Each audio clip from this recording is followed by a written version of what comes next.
Hello, I am live. This is Rebecca Hart coming to you from Clear Tarot NYC and or the Tarot Philosopher over on Instagram. It is a cold New York City winter day, the kind of day where it is too hot to wear leather pants inside and too cold not to wear them outside, and where I just bit into a Hershey's Kiss without taking the foil wrapping off first, and that is the kind of morning that it is over here. And if you're thinking, I wonder if she wrote that patter out before she started talking, the answer is yes. I can't. But it's true. That really did happen. I want to be totally transparent with you. How's everybody doing? This is Rebecca. This is Free Tarot Fridays. It is a weekly, I guess, chat show where I come on here and do a free mini reading for someone I have not read for before, who is interested in what all this tarot thing is and how I do it, because it's easier to demonstrate how I do it than to talk about it. Every week I ask people if they have a question, and I read for them. Sally, BC9, I'm not going to put you in the video, but if you want me to read for you, just pop a question in the chat and I will do a mini reading for you a little while later. Let me know. First come, first read. It's nice to meet you. First, I wanted to share some quick news, which I haven't announced anywhere else yet, I don't think, but I will soon. On January 21st at 6 p.m.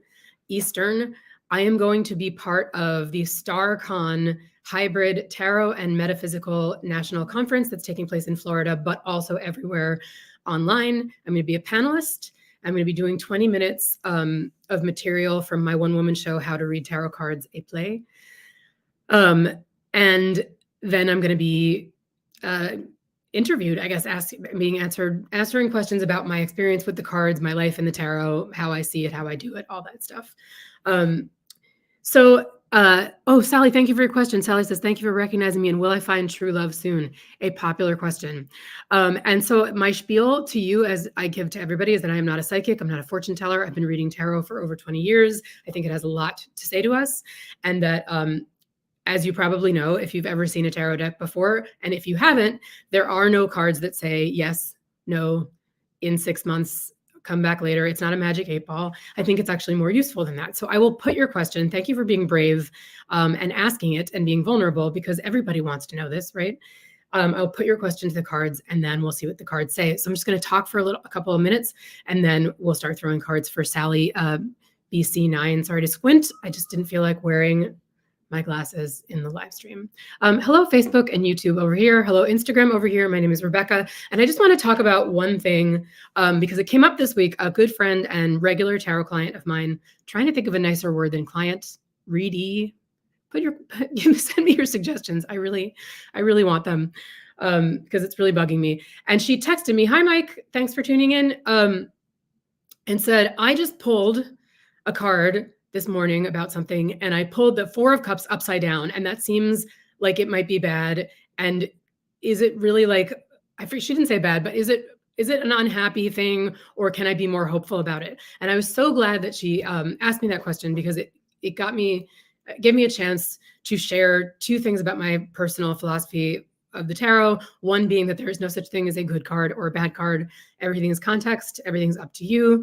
It is all information. And the other thing is that audible fanfare that you can hear, I do not believe in reverse cards.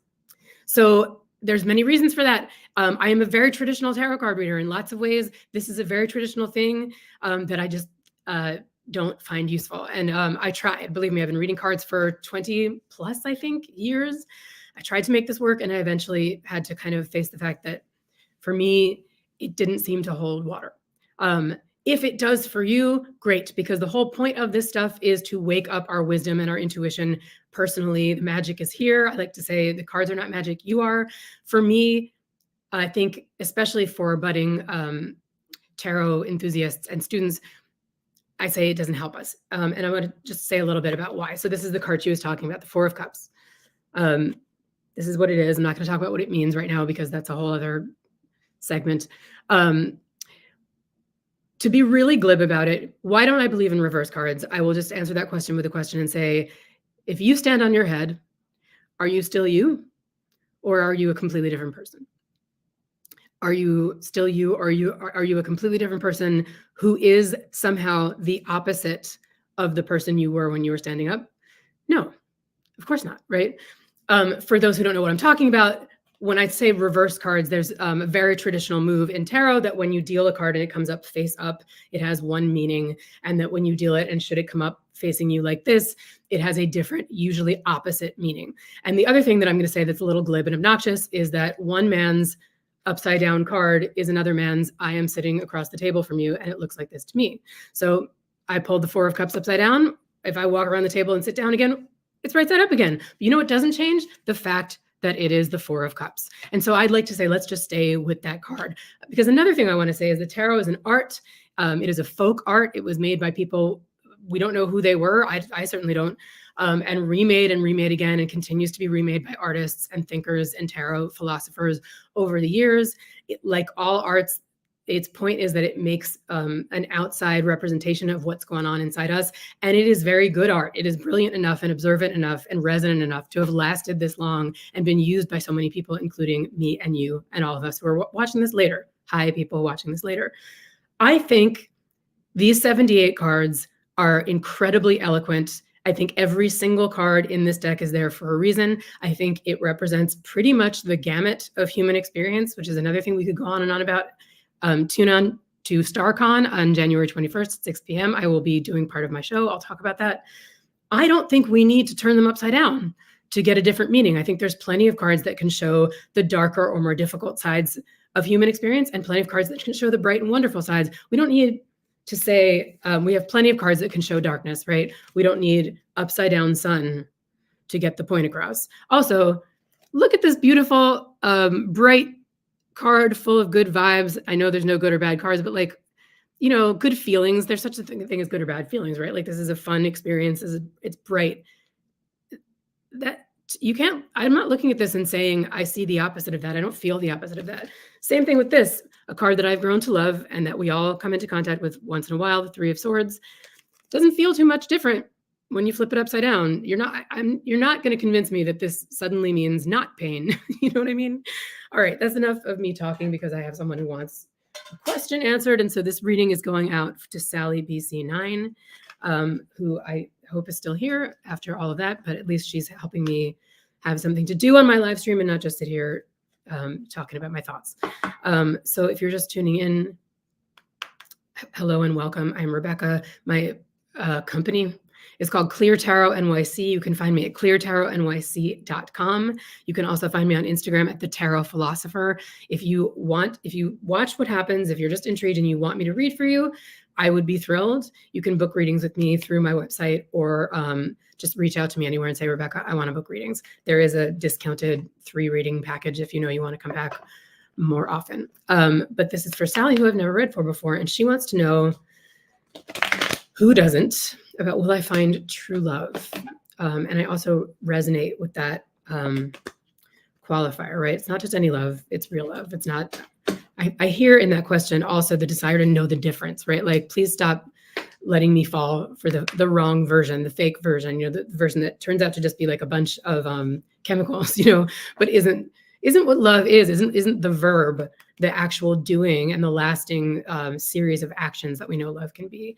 And will it be soon? Let's find out. So I'm talking and I'm shuffling. If Sally were here, I'd have her shuffle the cards, but what else did I learn from doing tarot readings over Zoom during quarantine, other than I can shuffle the cards and it still works, quote unquote. All right, 3 piles, here we go. Let's see. Sally, what do I want to say to you about true love?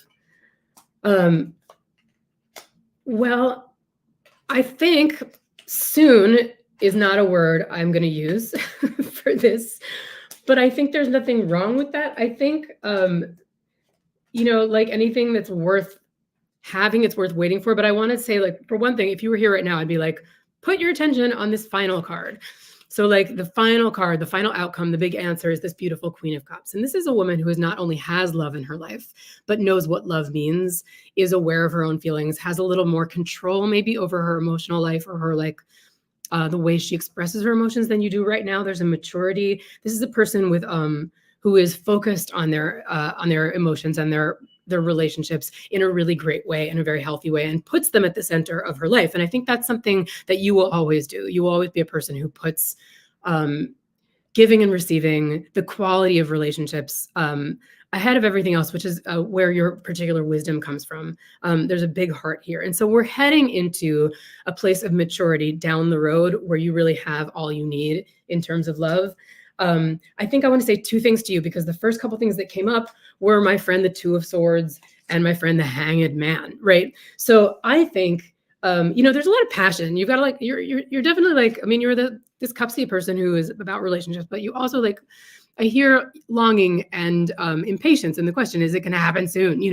So you're prone to making big declarations and doing things maybe before their time, or who am I to say before their time? Sometimes it's really fun to just leap, before you look or before you think. But what comes out of it is I think we've got this kind of stuck place right now of a choice point. Do I make the move or do I not? I think you've put a couple of things in motion. There may be two people that if they're not there now, they might be soon. You might be making a decision between two partners, but I think it's also, whatever it is, it's a moment of I actually don't know what to do. And I would suggest that it's actually because you are not sure exactly what you want. So let's use this next chapter to be what is love? What is the definition of that? What are the things I want and don't want? And whenever I say when there's this blindfold comes up in tarot, it means look within, don't look without, look within for the answers. Get comfortable with being still and being a little uncomfortable, because when this guy shows up, there is nothing to do but hang. The Hangman is a major card. It's a major force in the universe. It says, hang out there and wait. But it's so funny because I started this reading and this thing talking about upside down cards, right? And this is actually a place where the idea of being upside down really holds water and matters. Not that this card is upside down. This is the position of the Hangman is, I don't want to be in this position, right? I am hanging upside down on the world tree. That's got to be kind of uncomfortable, right? What's going to be really uncomfortable is if he fights against it and tries to right himself and tries to push against the tide of his life. If he can relax into it, look at this glow around his head. Look at all the wisdom, and it comes from getting a different perspective of looking at your life in a different way. So I think this is a time where you could get really frustrated and be why isn't it happening sooner? Or you could be okay, I'm going to get comfortable with being uncomfortable, stand still for a while, and allow a totally new perspective about what love is to come to me. And when you can do that, that is when the maturity starts to unfold. The next chapter starts to unfold. Let me look at some other stuff. I think I'm excited for you because that process is already happening. This is immediate past, is this beautiful star card, which suggests to me that very recently you did start to touch the truth of what you actually truly long for and what really matters to you, and what's really the truth of yourself, of way down deep in there, the soul, right? There may have been in the past trying to get love by pretending to be a different kind of person than you are, right? Trying to give a different impression or figure out what the other person wants and be that, and I think very recently that became very exhausting. And you were what if I discovered the beauty of who I actually am? And then we'll see who I meet and who that attracts. Immediate future is this very interesting Emperor card. This does suggest a very powerful male force, but it feels a little paternal. I don't know if it's a lover, it might be one of those, I learned from this kind of experiences, and then we move on. But I think what we are moving into is what is maturity? And that word just keeps popping up to me because the Emperor is the divine masculine. He's the universal father. I think there's something coming up for you in the next few months about what is maturity versus what is not, or what is fun. What would lasting love actually look like?